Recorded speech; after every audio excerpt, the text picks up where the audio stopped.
Hello students, আজকে আমরা রেডক্সের তৃতীয় অংশ পড়ব, থার্ড ক্লাস।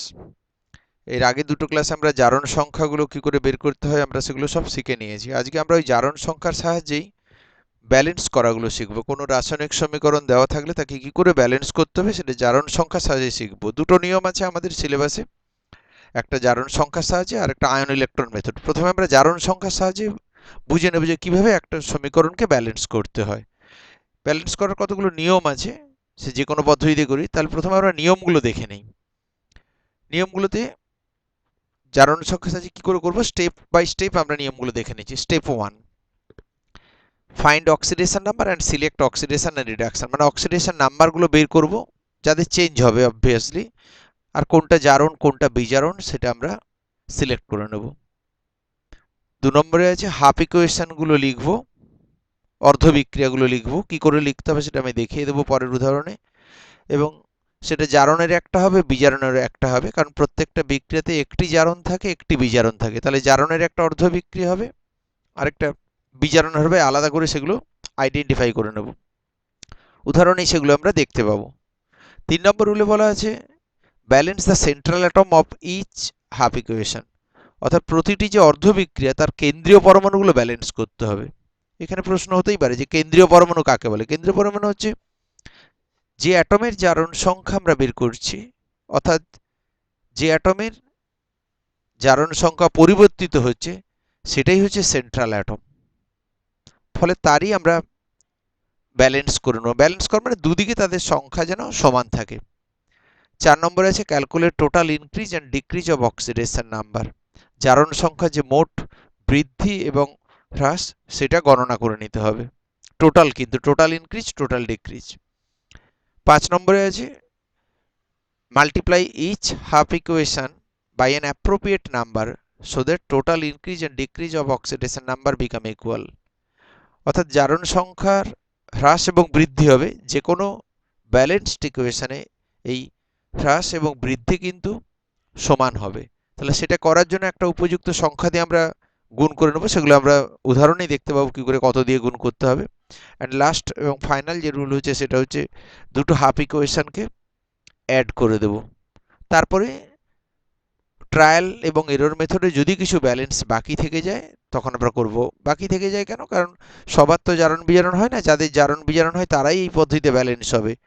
অনেক লবণ থাকে, জল থাকে, এগুলো অটোমেটিক ব্যালেন্স আমাদেরকে ট্রায়াল এরর মেথড, মানে ট্রায়াল এরর মানে আমরা ক্লাস 10 অবধি যেসব নিয়মগুলো শিখে এসেছি তার সাহায্যে আমরা এগুলো ফাইনাল ব্যালেন্সটা করতে হবে একটু। সেটা লাস্টের দিকে, সেটা খুবই সোজা, জলটা দেখলেই হবে। তাহলে আমরা একটা উদাহরণ দেখলেই এই রুলগুলো পরপর আমরা ওখানে প্রয়োগ করে দেখব যে কিভাবে আসছে।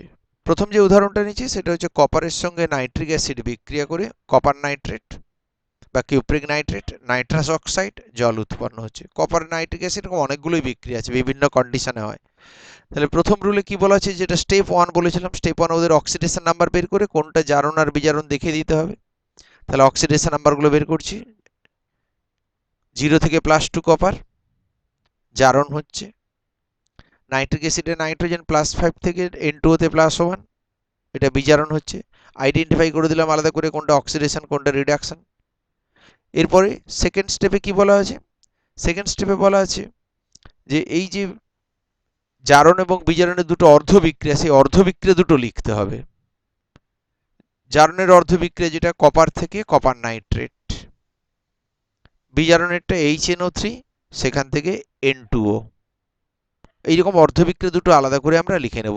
তারপর ওখানে যেমন ওদের জারণ সংখ্যা ছিল সেগুলো প্লেস করলাম। এবার আমরা স্টেপ 3 তে চলে এসেছি। স্টেপ 3 তে কি আছে, ওদের সেন্ট্রাল অ্যাটমগুলো ব্যালেন্স করে নিচ্ছি। প্রথমে কপার ব্যালেন্স করা আছে সেন্ট্রাল অ্যাটম, দ্বিতীয়টাতে একটা 2 দিয়ে ব্যালেন্স করলাম। কেন? কারণ ডান দিকে দুটো নাইট্রোজেন ছিল, বাঁ দিকে একটা ছিল, জন্য 2 দিলে ব্যালেন্স হয়ে গেছে। এই সেন্ট্রাল অ্যাটমটা ব্যালেন্স করব, অন্য কোনো অ্যাটম কিন্তু এখানে ব্যালেন্স করব না। প্রথমটাতে কপার একটা আছে, ব্যালেন্স হয়ে গেছে। দ্বিতীয়টা নাইট্রোজেন সেন্ট্রাল অ্যাটম ব্যালেন্স করে নিলাম 2 দিয়ে বাঁ দিকে। এই ব্যালেন্স করার পরে আমরা স্টেপ 4 এ চলে যাব। স্টেপ 4 এবার কি করতে হবে, total change of oxidation number calculate করতে হবে। প্রথমটাতে জারণ সংখ্যা বেড়েছে হাফ ইকুয়েশনে, তাহলে total increase of oxidation number 2 unit. কেন? 0 থেকে +2 2 ইউনিট। এটাকে আমরা 1 নম্বর সমীকরণ দেব। দ্বিতীয়টাতে আসছে, দ্বিতীয়টাতে কি হচ্ছে, +5 থেকে +1 ডিক্রিজ করেছে। কত ইউনিট? 4 ইউনিট। কিন্তু নাইট্রোজেন আছে কটা? দুটো। তাহলে 4 into 2, 8 unit decrease. Total decrease কিন্তু 8 ইউনিট। সিঙ্গেল নাইট্রোজেনের 4 ইউনিট, দুটো নাইট্রোজেন অ্যাটম আছে বলেই আমাদেরকে 2 দিয়ে গুণ করতে হলো, ওই জন্য ওটাকে টোটাল ডিক্রিজ বলছি। তাহলে এটাকে 2 নম্বর ইকুয়েশন দিলাম। এবার আমরা এখানে একটু দেখে নেব যে ইনক্রিজ হয়েছে 2 ইউনিট, ডিক্রিজ হয়েছে 8 ইউনিট, এই দুটো কিন্তু সমান হতে হবে। রুল 5 এটা বলা ছিল, বা স্টেপ 5 এ এই দুটো সমান নেই অসমান। কি করে সমান হবে? আমরা যদি 1 নম্বর ইকুয়েশনে যেটা 2 ইউনিট যোগ করেছি 4 দিয়ে গুণ করে দিই, 4 দুগুণে 8 হয়ে যাবে। তাহলে আমরা 1 নম্বরকে গুণ করা মানে 1 নম্বর পুরো সমীকরণটাকেই 4 দিয়ে গুণ করব, তাহলে কিন্তু আবার total increase and decrease of oxidation number equal হয়ে যাবে। তাহলে আমরা 1 নম্বরকে 4 দিয়ে গুণ করব, তার সাথে 2 নম্বরটা অ্যাড করে নেব। তাহলে স্টেপ 5 এ আমরা সেটাই করি। 1 নম্বর ইন্টু 4 প্লাস 2 নম্বর অ্যাড করলাম, নিচে লিখে ওরকম অ্যাড করে দিলাম, অ্যাড করলেই এসে গেল ইকুয়েশন। কিন্তু আমরা যদি অরিজিনাল ইকুয়েশনটা দেখি তার সাথে কিন্তু মিলবে না। অরিজিনাল ইকুয়েশন কিন্তু একটা জল ছিল ডান দিকে, সেই জল এখানে এলো না কেন? কারণ জলের জারণ বা বিজারণ কিছুই হয়নি। এখানে সেইটুকুই আসবে যাদের জারণ এবং বিজারণ ঘটেছে। তাহলে বাকিটা কি করতে হবে? বাকিটা আমাকে ট্রায়াল এরর মেথডে করতে হবে। কিভাবে করব? কপার নাইট্রেট যে 4 অণু আছে, ওই 4 অণু কপার নাইট্রেটের যে নাইট্রেটগুলো আছে, NO3 মূলকগুলো, ওগুলো কিন্তু জারণ বা বিজারণের দ্বারা আসছে না। বাঁদিকে নাইট্রিক অ্যাসিড নিয়েছি 2 অণু, কিন্তু সেই 2 অণু নাইট্রিক অ্যাসিডের নাইট্রোজেন N2O প্রডিউস করেছে, N2O উৎপন্ন করেছে। ফলে এই 4 অণু যে কপার নাইট্রেট উৎপন্ন করেছি, এতে মোট 8টা নাইট্রেট মূলক আছে।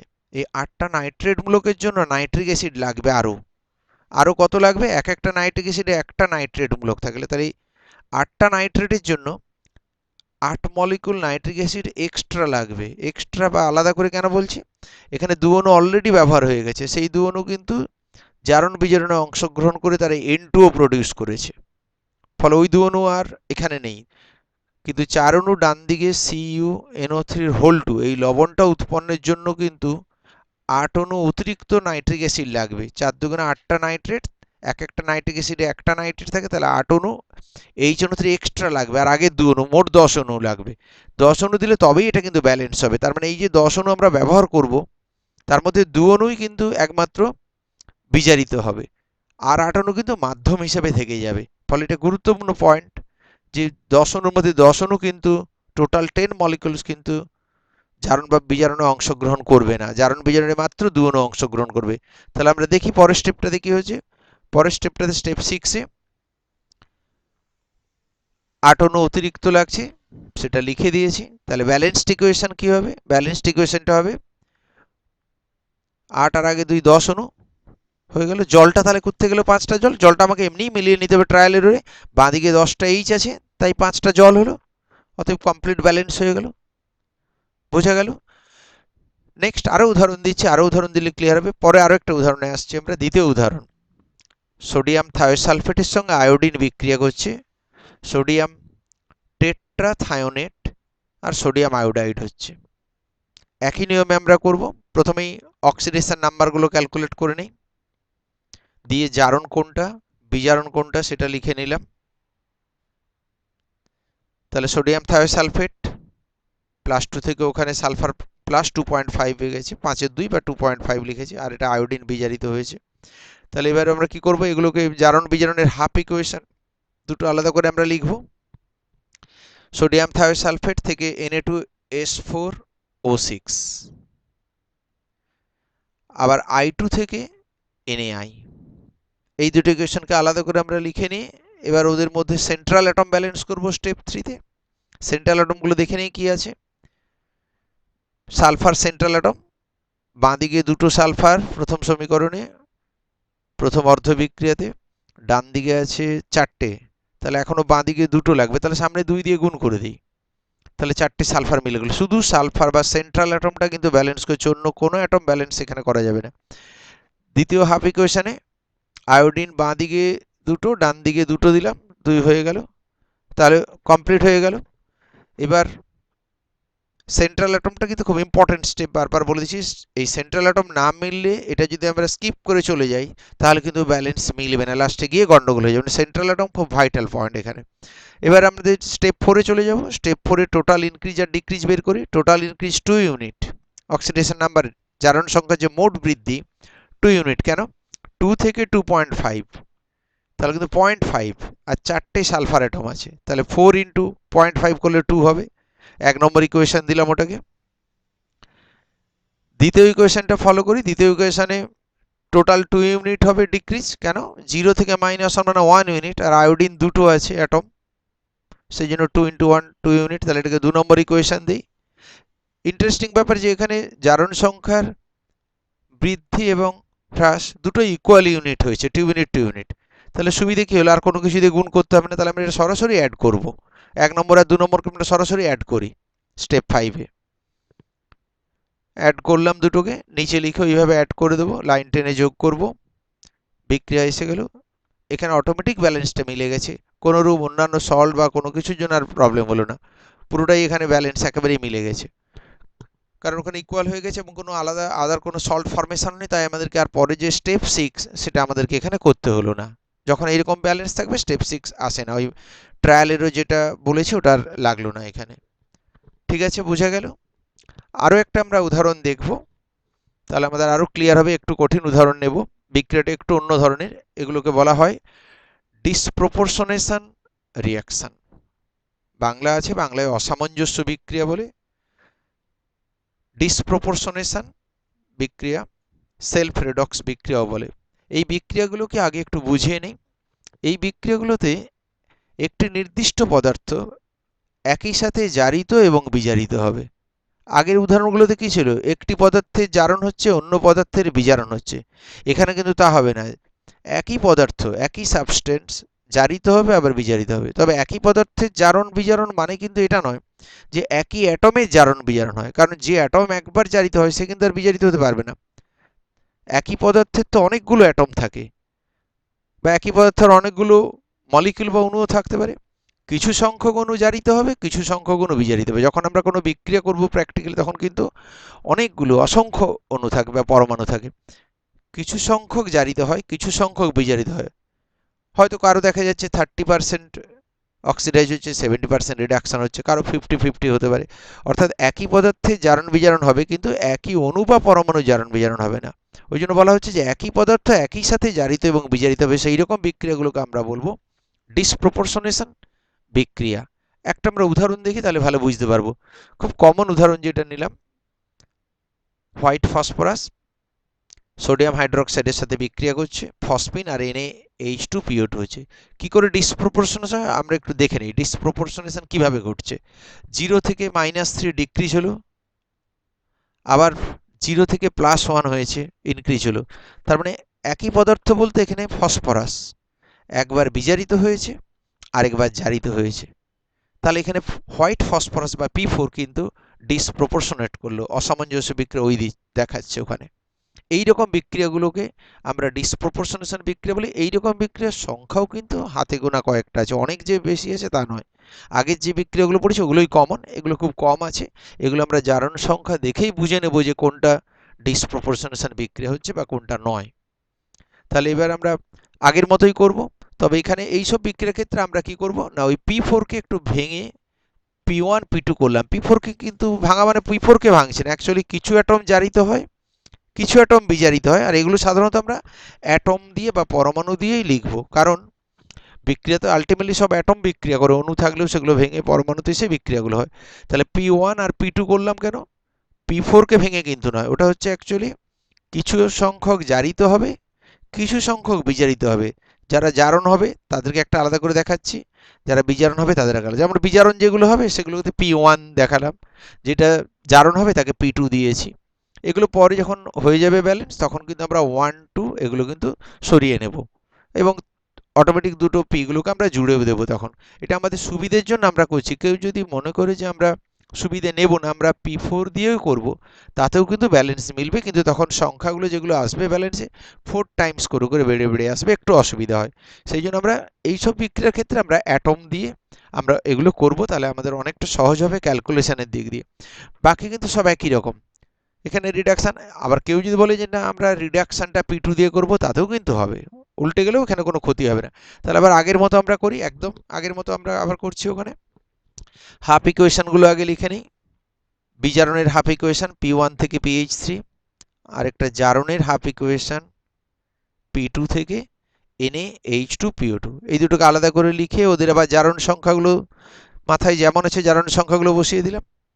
এরপরে কি করব, এরপরে সেন্ট্রাল অ্যাটমটা ব্যালেন্স করব স্টেপ 3 তে।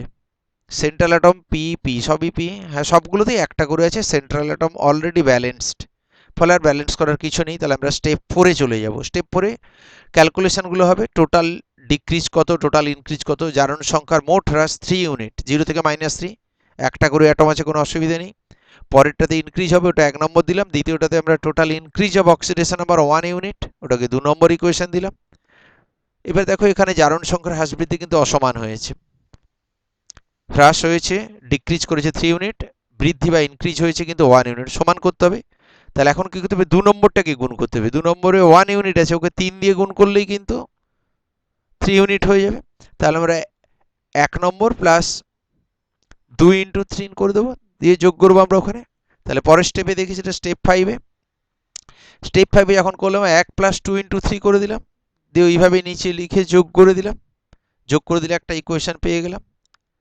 ইকুয়েশন পেলেও এটা কিন্তু অরিজিনাল ইকুয়েশনের মতো লাগছে না, কারণ অরিজিনাল ইকুয়েশনে NaOH আছে, জল আছে এবং ওখানে P4 আছে, কিন্তু যেটুকুর জারণ বিজারণ হয়েছে সেইটুকু কিন্তু আমাদের এখানে এসে গেছে।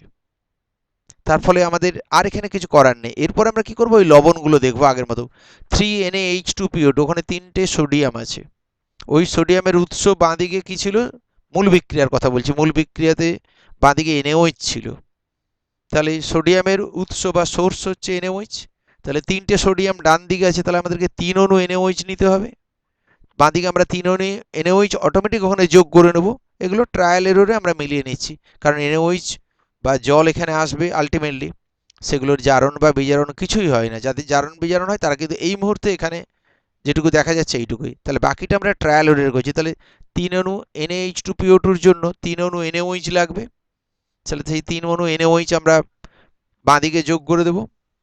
যোগ করে দিয়েছি, তাহলে P1 প্লাস 3P2, 3টে NaOH দিয়েছি, জলটা মূল বিক্রিয়া ছিল বলে যোগ করে রেখেছি, PH3, আর ডান দিকে যেমন আছে NaH2PO2 থাকলো। এরপর আমরা কি করছি, ব্যালেন্স যেহেতু হয়ে গেছে, আমরা 1 আর 2 তুলে নেব। কেন, 1 2 তো আমাদের সুবিধের জন্য আমরা নিয়েছিলাম। 1 আর 2 তুলে নাও, তুলে নিয়ে লিখে যে P প্লাস 3P মানে 4P, 4Pও লিখবো না, P4 লিখবো। কেন, অরিজিনাল বিক্রিয়াতে P4 ছিল। 4P আমরা কখন লিখবো, যদি বিক্রিয়াটা P দিয়ে লেখা থাকতো, P প্লাস NaOH প্লাস জল। অরিজিনাল বিক্রিয়া যেহেতু 4টে P কে একসাথে করে P4 লিখেছে, সেই জন্য আমরা P4 করে লিখেছি অণু আকারে, এটাকে বলে মলিকিউল ফর্মে লেখা। অ্যাটম ফর্মে যদি বিক্রিয়াটা পড়তো, অ্যাটম ফর্মেও বিক্রিয়াটা পড়তে পারে। যদি P দিয়ে পড়তো, P প্লাস NaOH প্লাস জল, তাহলে আমরা কিন্তু 4P-তেই রেখে দিতাম, P4 লিখতাম না। 4টে P মানে একটা P4, ওই জন্য আমরা P4 দিয়ে পরের লাইনে ঠিক করে দিয়েছি। 3NaOH, 3টে জল, জল 3টে করতে গেল, ওটা ব্যালেন্স করে নিয়েছি। ডান দিকে হাইড্রোজেনগুলো গুনে নিয়েছি। ডান দিকে হাইড্রোজেন হচ্ছে 3 আর 6 9, 9টার মধ্যে 3টে NaOH আছে, তার মানে 6টা হাইড্রোজেন লাগবে। 6টা হাইড্রোজেন মানে 3টে জল, দিয়ে কমপ্লিট ব্যালেন্সটা আমরা লিখেছি। অর্থাৎ লাস্টে আমাদেরকে একটু ট্রায়াল এরর মেথড করতেই হচ্ছে, দিয়ে কমপ্লিট হয়ে গেল ব্যালেন্সটা। এইরকম বিক্রিয়া আরও আছে, খুব কম বিক্রিয়া রয়েছে, সেই বিক্রিয়াগুলো আমরা পরবর্তী সময়, অন্যান্য সময় আমরা আরও দেখব। ঠিক আছে, এরপরে আমরা অনেক উদাহরণ আরও দেখব। উদাহরণের মধ্যে আমরা যেগুলো বাড়িতে করার জন্য কিছু কাজ দিয়ে দিচ্ছি, কপার নাইট্রিক অ্যাসিড আছে, নাইট্রিক অ্যাসিডের অনেকগুলো বিক্রিয়া আছে, সেগুলো ডাইক্রোমেট আছে, KMNO4-এর বিক্রিয়া দিয়েছি, কপার অক্সাইড, অ্যামোনিয়া দিয়েছি, KMNO4 আর ডাইক্রোমেটের বিক্রিয়া দিয়েছি। তারপরে দেখো দ্বিতীয়টাতে, দ্বিতীয় সেট অনেকগুলো দিয়ে দিচ্ছি যাতে বাড়িতে একটু ধরে প্র্যাকটিস করো। ক্লোরিন NaOH দিয়ে আছে, NaOCl আছে, NaCl আছে, ফসফরাসের সঙ্গে পরপর অনেকগুলো বিক্রিয়া দিচ্ছে, এই বিক্রিয়াগুলো তোমরা কিন্তু ভালো করে প্র্যাকটিস করবে। এগুলো সমস্ত উদাহরণগুলো করতে হবে। 3 নম্বর সেটাও আরও কতগুলো উদাহরণ দেওয়া রয়েছে, প্রত্যেকটা উদাহরণ ভালো করে প্র্যাকটিস করবে। যেভাবে দেখিয়ে দিয়েছিলাম ওইভাবেই নিয়মে করবে, অন্য কোনো নিয়ম করার চেষ্টা করবে না। অনুপাত দিয়ে একটা নিয়ম হয়, সেই নিয়ম করবে না, একেবারে এইভাবে নিয়মে করতে হবে। অর্ধবিক্রিয়া বা হাফ ইকুয়েশন ধরে যেভাবে শেখানো হলো এইভাবে সমস্তগুলো প্র্যাকটিস করবে।